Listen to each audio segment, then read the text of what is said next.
Muy bien, puestos de pie, Biblias en alto. Esta es mi Biblia, la bendita palabra de Dios. Me preparo a recibir y aplicar la predicación de la palabra de Dios, porque lámpara es a mis pies tu palabra y lumbrera mi camino. En mi corazón he guardado tus dichos para no pecar contra ti. Declaro que mi mente está alerta, mis oídos atentos, mi boca cerrada y mi cuerpo sujeto. Después de hoy, mi vida jamás será igual. Lo proclamo en el nombre de Jesús. Amén. Así puestos de pie, vamos a leer en Juan capítulo 4. Este es el segundo de los milagros que hizo nuestro Señor. La ocasión aquí es después que Jesús pasó por Samaria. Dice el versículo 43, y 2 días después salió de ahí, de Samaria, donde estaba, y se fue a Galilea, porque Jesús mismo dio testimonio de que el profeta no tiene honra en su tierra. Y cuando vino a Galilea, los galileos lo recibieron, habiendo visto todas las cosas que había hecho en Jerusalén en el día de la fiesta, porque también ellos habían ido a la fiesta. Vino pues Jesús otra vez a Caná de Galilea, donde había convertido el agua en vino, y había en Capernaum un funcionario del rey cuyo hijo estaba enfermo. Este, oyendo que Jesús venía de Judea a Galilea, fue a él y le rogaba que descendiera y sanara a su hijo, porque estaba a punto de morir. Entonces Jesús le dijo: si no viereis señales y prodigios, no creeréis. El funcionario del rey le dijo: Señor, desciende antes que mi hijo muera. Le dijo Jesús: ve, tu hijo vive. Y el hombre creyó la palabra que Jesús le dijo y se fue. Y mientras él descendía, sus siervos le salieron a recibir y le dieron la nueva diciendo: tu hijo vive. Entonces él les preguntó a qué hora comenzó a estar mejor, y le dijeron: ayer a la hora 7 le dejó la fiebre. El padre entonces entendió que aquella fue la hora en que Jesús le dijo: tu hijo vive, y creyó él y toda su casa. Jesús hizo esta segunda señal cuando fue de Judea a Galilea. Que Dios bendiga su palabra. ¿Pueden tomar asiento? Jesús entonces había salido de Judea para ir a Galilea. Eso lo encontramos al final del capítulo 3. En el capítulo 4 encontramos cuando pasó por Samaria y la conversación con la mujer samaritana y cómo toda aquella ciudad terminó convirtiéndose al Señor. Y él siguió camino entonces hacia Galilea, y dice que él llegó a Caná, donde había convertido el agua en vino. Recuerdan que la primera señal fue cuando Jesús convirtió el agua en vino. Eso fue en una boda en Caná de Galilea. Él ahora regresó a Caná. Ahora, aparentemente Jesús estableció su morada en Capernaum. Y este noble oficial del rey vivía en Capernaum. Ahí es donde él estaba. Capernaum era la capital de Galilea. Y ahí estaba entonces el oficial del rey. Algunos han dicho que posiblemente este es uno de los que se mencionan en los evangelios, en otras partes, y en el libro de los Hechos inclusive, donde se dice que estaba en Antioquía con Saulo, en la iglesia de Antioquía. Así que no hay seguridad, pero posiblemente este señor, que aquí dice que él se convirtió con toda su casa, y luego lo encontramos integrado en las iglesias. Posiblemente, algunos opinan que sí. La cosa es que vamos a ver qué pasó. Lo primero que vemos aquí es versículo 45. Y cuando vino a Galilea, los galileos lo recibieron con mucho gozo, con mucho entusiasmo. Ellos habían estado en Jerusalén, habían visto lo que Jesús había hecho en Jerusalén, los milagros y la limpieza, la primera limpieza del templo. Todo eso ellos lo habían visto. Ahora él regresó a Galilea y ellos lo están recibiendo con mucho entusiasmo. Entonces dice: cuando vino a Galilea, los galileos lo recibieron habiendo visto todas las cosas que había hecho en Jerusalén en el día de la fiesta, porque también ellos habían ido a la fiesta. Vino pues Jesús otra vez a Caná, Caná de Galilea, donde había convertido el agua en vino. Y había en Capernaum. Capernaum estaba más o menos a un día de distancia. Así que Sí, un día de camino, un día de viaje, ¿verdad? Había en Capernaum un funcionario del rey, otras traducciones dicen un noble, cuyo hijo estaba enfermo. Oyendo que Jesús venía, porque la fama corría, ¿verdad? Oyendo que Jesús venía de Judea a Galilea, fue, o sea, él se vino de Capernaum buscando a ver dónde estaba Jesús. Él fue a él. Y cuando se encontró con Jesús, dice el versículo 47, le rogaba que descendiera. O sea, él estaba pidiendo que fuera hasta Capernaum, un día de camino, que descendiera y sanara a su hijo. Él suponía que Jesús tenía que estar presente para sanar a su hijo. Entonces él necesitaba que descendiera, que fuera hasta Capernaum para sanar a su hijo. Le rogaba que descendiera. Cuando dice le rogaba, literalmente él estaba rogándole, él estaba intercediendo. Le rogaba que descendiera y sanara a su hijo, porque estaba a punto de morir. Estaba grave. Entonces Jesús le dijo, ahora, esto suena como una grosería. Si no vierais señales y prodigios, no creeréis. Eso sucede muy a menudo. Hay muchas personas hoy de que andan buscando señales y milagros, ¿verdad? Jesús le dijo a Tomás, bienaventurados los que creen sin ver. Y nosotros entonces estamos entre esos, que no necesitamos ver para creer.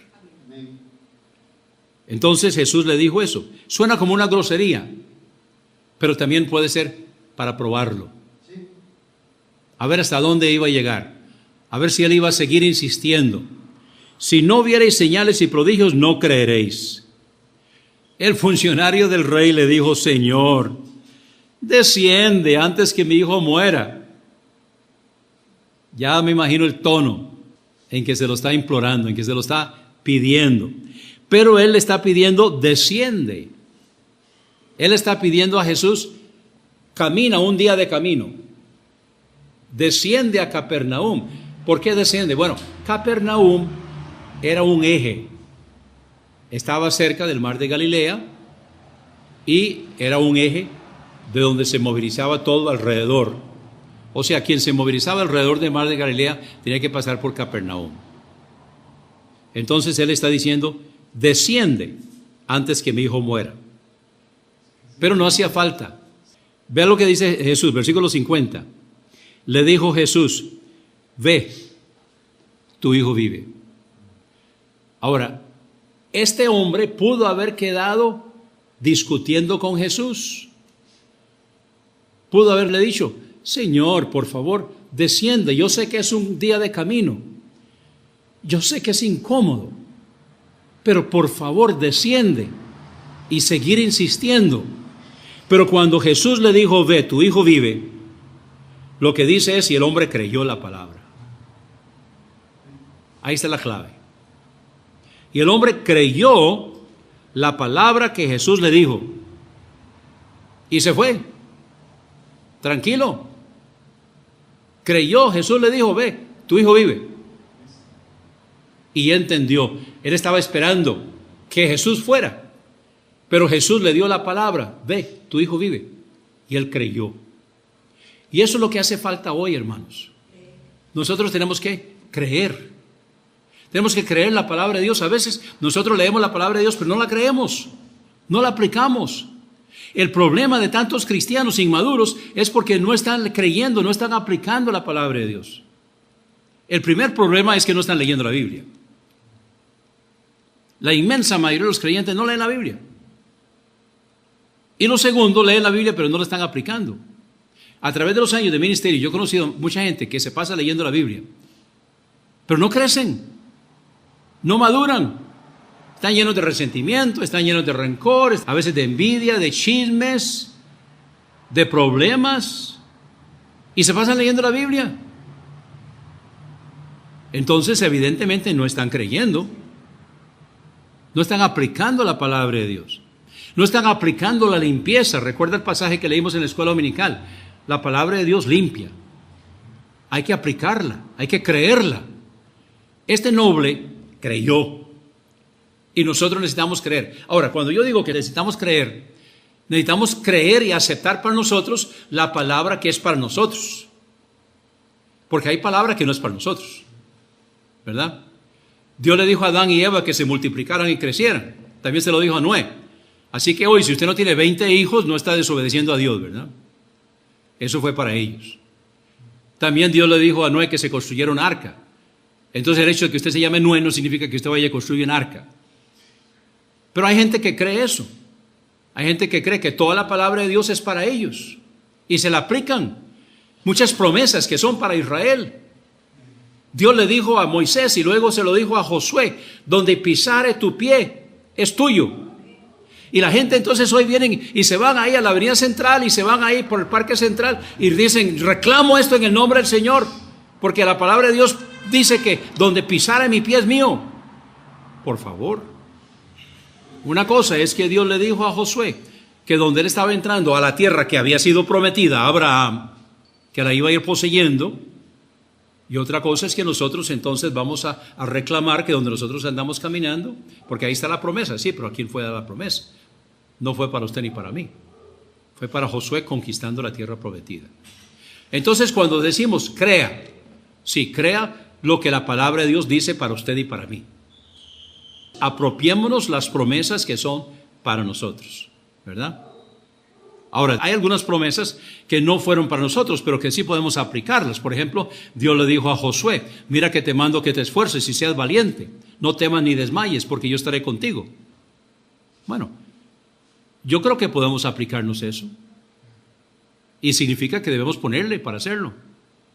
Es interesante ver de que Josué tenía que hacer el esfuerzo. La tierra prometida había que entrar a tomarla, pero había que entrar a tomarla. Y nosotros necesitamos entonces hoy entender la palabra que es para nosotros y aplicarla y creerla. Entonces este noble creyó lo que Jesús le dijo y luego fue confirmada su fe. Versículo 50, ve, tu hijo vive. Y el hombre creyó la palabra que Jesús le dijo y se fue. Un día de camino. Mientras él descendía, evidentemente sus siervos salieron a encontrarlo. Mientras él descendía, sus siervos le salieron a recibir. Ahora, ¿cuándo salieron sus siervos a recibirlo? Cuando el muchacho sanó. Cuando el muchacho sanó, entonces ellos salieron a recibir al noble para darle la buena noticia. Para decirle, tu hijo vive. Ya le dejé la fiebre. Sanó. Ellos no sabían lo que Jesús había hecho. Pero ellos sí sabían que el niño, el muchacho, no sabemos qué edad tenía, ya había sido sanado. Y ellos vienen a darle la buena noticia y se lo encuentran de camino. Mientras él descendía, sus siervos le salieron a recibir y le dieron la nueva diciendo, tu hijo vive. Qué gran noticia. Tu hijo vive. Bueno, muy bien, ahora el padre entonces quiere confirmar. Y él preguntó, ¿a qué hora comenzó a estar mejor? ¿A qué hora? Recuerden que es el día anterior. ¿A qué hora comenzó a estar mejor? Y le dijeron ayer a la hora séptima. La hora séptima. La hora séptima es como la 1 de la tarde.